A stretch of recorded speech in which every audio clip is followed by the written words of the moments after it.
어제 백종원 대표님 이야기에 이어서 오늘은 좀 더 깊은 얘기를 해볼까 합니다. 네, 그 논란 이면에 있는 구조적인 문제들 말이죠. 맞아요. 그 논란이 어쩌면 그냥 표면이고 진짜는 대한민국 자영업 전체가 겪는 어려움 뭐 그런 거 아닐까 싶어요. 폐업이 90만 건 넘는다는 얘기도 있고. 아, 정말 심각한 숫자죠. 네. 그래서 오늘은 제공해 주신 그 정법 강의 자료들을 좀 보면서요. 단순히 뭐 열심히 하냐 마냐의 문제를 넘어서서 이 구조적인 현실 그리고 여기서 어떻게 살아남아야 하는지 그 법칙 같은 걸 좀 들여다볼까 합니다. 아, 네.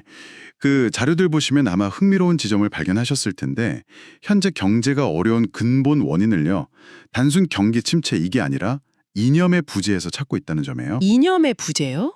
그게 경제랑 어떻게 연결되는 거죠? 자료에 따르면 과거에 우리나라가 막 빠르게 성장할 수 있었던 건 뭐랄까 민족 부흥 같은 거 있잖아요. 그런 뚜렷한 공동 목표, 즉 이념이 있었기 때문이라는 거죠. 아, 뭔가 다 같이 나아가야 할 방향 같은 거요? 그렇죠. 근데 지금은 사회 전체가 그냥 오직 돈 이것만 바라보니까 성장의 방향성 자체를 잃어버렸다는 거예요. 그래서 경제력의 한 70%가 제대로 쓰이지 못하고 그냥 묶여 있다. 이렇게 분석하더라고요. 70%가 묶여 있다. 와, 이거 엄청난 이야기인데요. 그럼 그 구조 속에서 특히 자영업 하시는 분들은 어떤 상황인 걸까요? 네, 그 자료 보면 많은 분들이 일단 돈을 벌겠다. 이 목표로 사업을 시작하시잖아요. 그렇죠. 보통 그렇죠. 근데 정작 돈이 어떻게 도는 건지 그 원리나 혹은 사람을 대하는 어떤 근본적인 자세 같은 거 있잖아요. 이런 공부 없이 그냥 뛰어드는 경우가 많다고 지적해요. 준비가 부족하다는 거군요. 네. 그리고 그렇게 힘들게 번 돈도 보면요. 결국 상당 부분이 세금으로 정부에 가고 또 뭐 기부나 이런 형태로 종교단체로 가고 또 기업들은 계속 상품사라고 유도하고 아, 돈이 다 새나가는 구조네요. 그렇죠.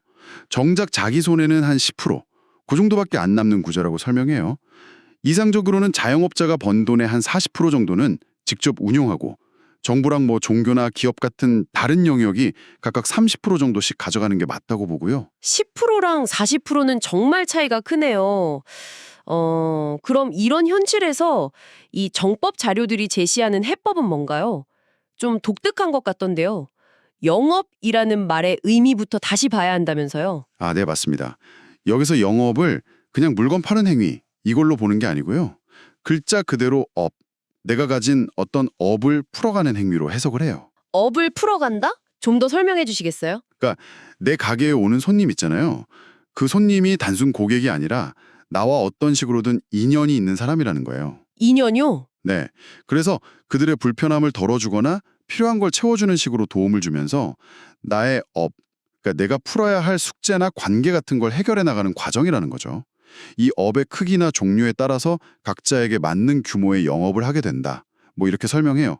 질량이라는 표현도 쓰고요. 아, 그러니까 이익을 막 좇는 게 아니라 그냥 내 앞에 온 사람? 그 인연에 최선을 다하면 필요한 돈은 자연스럽게 따라온다. 뭐 이런 이야기군요. 정확합니다.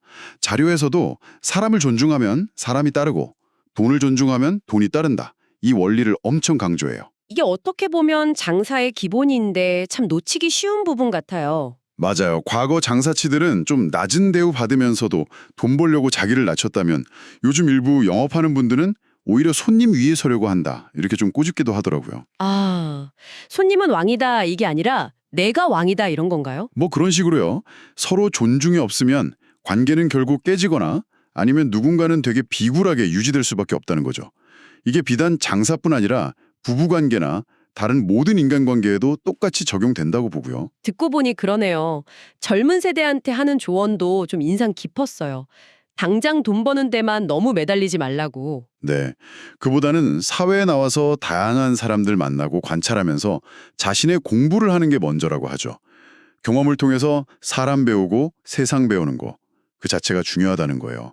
돈은 그 과정에서 필요한 만큼 따라오는 거고. 30대까지 그렇게 내공을 쌓으면 40대에는 자연스럽게 자기 역할을 인정받고 제대로 인생을 펼칠 수 있다. 이런 맥락이었죠. 네, 맞아요.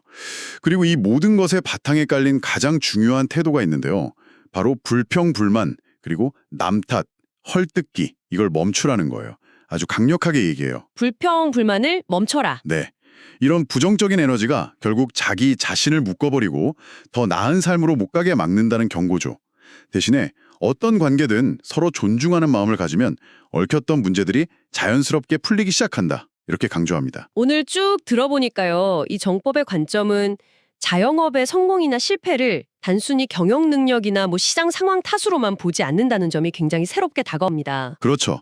근본적인 태도, 마음가짐의 문제로 접근하죠. 네. 이익 추구를 넘어서서 업을 소멸시킨다거나 상호 존중 같은 개념들이 특히 좀 기억에 남네요. 결국 핵심은 그거 같아요. 내 앞에 온 인연, 그게 손님이든 가족이든 동료든 그 사람을 내가 어떻게 대하는가, 그리고 어려운 상황에서도 불평 대신에 존중을 선택하는가, 여기에 달려있다는 메시지죠. 사회 구조적인 문제가 분명히 있지만 그 안에서도 개인의 마음가짐이나 행동 방식이 현실을 바꿀 수 있는 열쇠가 될 수 있다. 이런 희망을 주는 것 같기도 하고요. 네, 그런 점을 시사한다고 볼 수 있겠죠. 여러분은 어떠신가요? 이 관점을 여러분의 삶에 한번 비춰보시면 어떨까 싶습니다. 지금 여러분이 하는 일, 혹은 매일 만나는 사람들과의 관계는 어떤 업을 풀어가는 과정일 수 있을까요? 그리고 그 속에서 존중을 어떻게 실천하고 계신지 한 번쯤 생각해 보시는 것도 좋은 기회가 될 것 같습니다.